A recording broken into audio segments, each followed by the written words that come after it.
What's going on, everybody? Welcome to Dylan Talks Tone, and we're gonna go and jump into Positive Grid today. Before we get started, I want to thank my Patreon supporters because you are the folks that make this sort of video possible, because we have to buy this stuff somehow. Positive Grid did not send me any of this stuff, so we had to buy it, and that was made possible by Patreon. So thank you, and everybody who joins the little join button for YouTube down there too. So what we want to do today is kind of talk about the various use case scenarios for these 3 amps, which one is best for what, and what I personally use them for and how I use them. We have the Positive Grid Spark 40, which was the first one to come out kind of in this line. We have the Positive Grid Spark Mini, which is this little dude right here that came out next. And then very recently we had the Positive Grid Spark Go, which is this little guy. So let's run just real quickly through. I'm going to start with the oldest one first. And then what we're going to do is I'm going to kind of give you the feature differences between them. And then I'm also going to show you how I use them. And we're going to play them all in the room with just the shotgun mic. But I'm going to explain why in just a second. So the Positive Grid Spark 40 is a 40 watt amp. Now these are all modeling amps based on the Positive Grid software. The cool part is they all use the same exact app. They all pair to the phone exactly the same way. And tonally, if you're listening to them like in headphones, they're exactly the same because the software is all the same. So if you build a profile a certain way in the app, and we won't get into that in this video, there's many other videos. This is just talking about like use case scenario for these things. As long as you build the profile the same way, it will sound the same in your headphones through all 3 of them. This one though has a bunch of different features. So we've got like basically hard controls. So we've got, you can choose your profile up here. You can choose presets over here. It's got a tuner. It's got a headphone jack, and it's got all of your kind of normal amp controls. Now we should mention that these are not real amp controls. Basically, if you move these knobs, they will change sounds, but if you then move settings in the app, they're not connected to here, and you have to come over here and kind of redo them. I don't like that feature about them. It's got 2 speakers in the front. We'll play through it, and this is what it sounds like when you're using it in the room.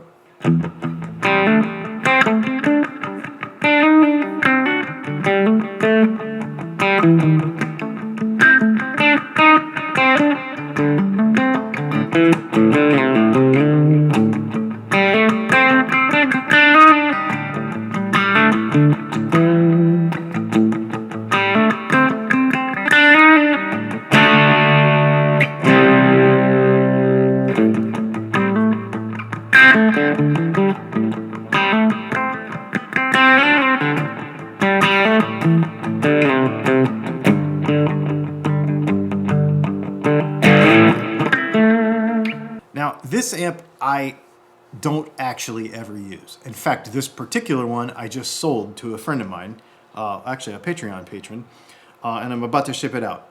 The reason I don't use it is because this is a couple of reasons.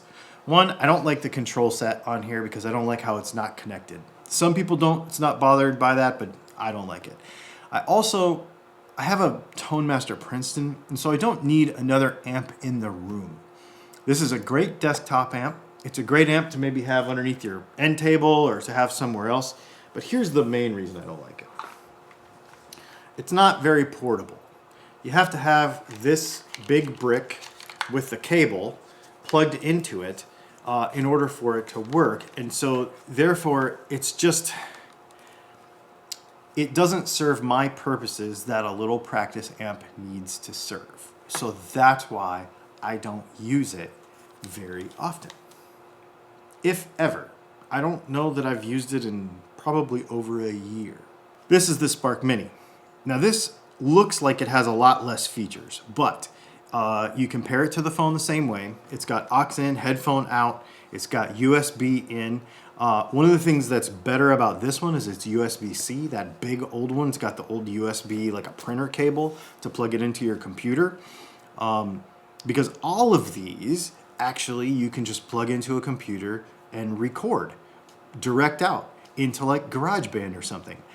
When I travel in the van, I use this amp with a USB cable to my laptop to do any demos or whatever that we might do while we're on the road. It works awesome, and it's very small. So when I go traveling, I will bring this little guy, and I will bring one of my runway audio cables, even if I don't bring a guitar, because what if I accidentally run into a guitar along the way? A lot of times I'll meet up with one of you, you'll have a guitar, I'll want to play it, so I have this little amp with me.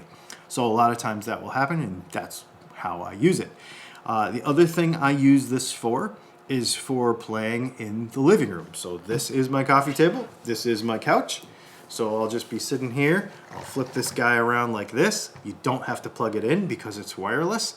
And one of the things I discovered recently for making videos for Instagram is if you take your phone and you lean it against here, and then you turn the volume up a little bit on the amp, it does a pretty good job of capturing the sound from the speaker, puts it into the phone, and then you have a fairly good quality kind of Instagram stories or YouTube shorts or whatever little video clip.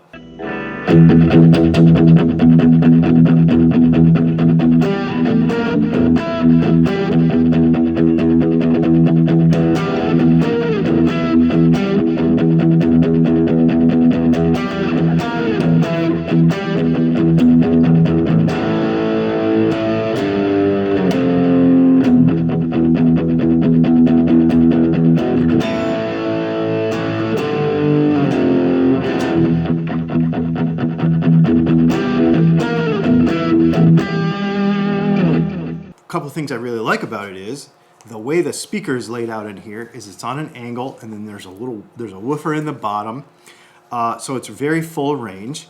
And if you're very far away from it, yeah, it sounds like a little speaker. But if you're at eye level with it like this, and it's sitting in front of you like this, it sounds really nice and big and full. And I really, really like that a lot. Easy to record with, easy to play with, wireless. I've really only charged it 2 or 3 times in the last year and a half. It lasts a very, very long time. And it just works awesome. So when I'm playing in the room, kind of in the living room, just sitting here on the couch, this is what it sounds like.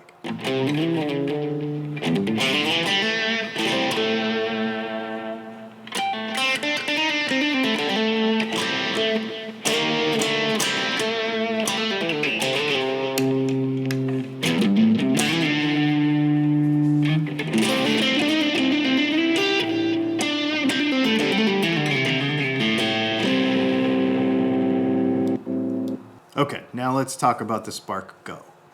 This little guy has a bunch less features. So we've got volume up and down here.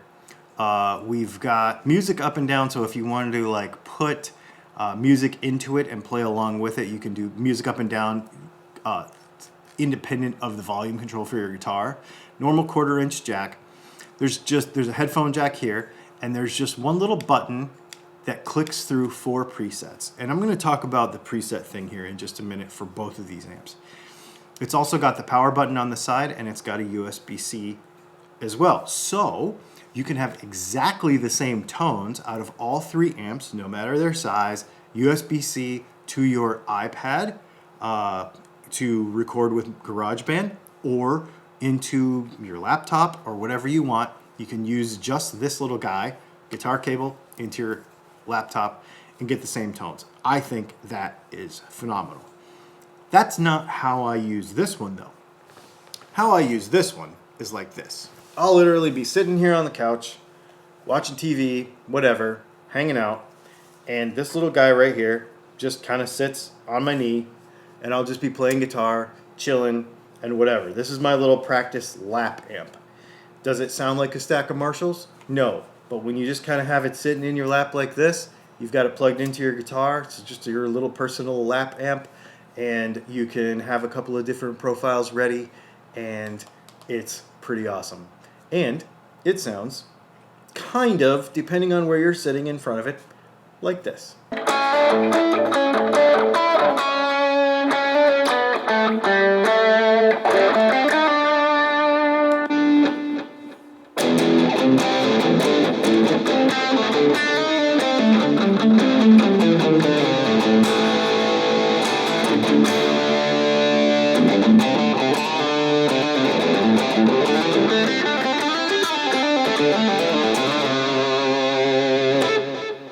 Now, obviously, none of these amps sound like a stack of Marshalls. They're not meant to be a replacement for whatever your main amp is. They're literally practice tools. That's what they're for. And so are you going to get, is it as good as something else? I don't know. I don't personally really care. I just know that it makes it more flexible for me to play the guitar in the living room, on the road while I'm traveling, whatever. A lot of people ask about the app. A lot of people don't like app-related stuff with their guitar. So here is what I do. I set up 4 presets for each of the amps. I set them up how they sound to me in the room. So these actually have different presets in them, because this amp sounds different because it's little. This amp sounds a little different because it's a little bigger, and I don't really use this when I sold it. So these have different presets in them that just sound good to my ear while I'm sitting here with the guitar. I've got one for Strat style stuff, I've got one for P90 style stuff, and I've got one for kind of crunchy stuff, and I've got one for humbuckers, and then I've got just kind of a nice clean reverby sort of tone. So depending on what guitar I have in my lap while I'm sitting here on the couch, that's the preset I use. Once I get them set up one time, I don't really mess with them that much. I just sort of, okay, I'm playing this guitar, this is the preset I usually use with that guitar. Again, this is not rocket science. This is not supposed to be like the be-all, end-all guitar tone that you're trying to build with this little thing.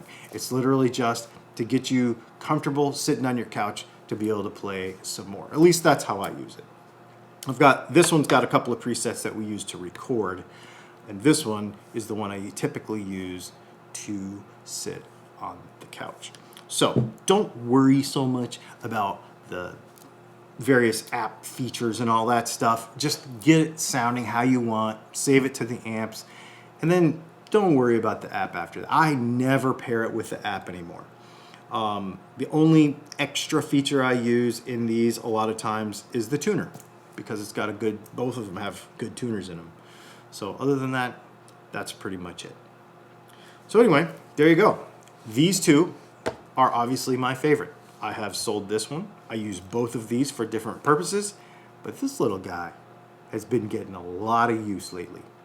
I'll leave a link to all 3 of them in the description below. They are affiliate links. They do have some new tech coming out, so check out the Positive Grid website.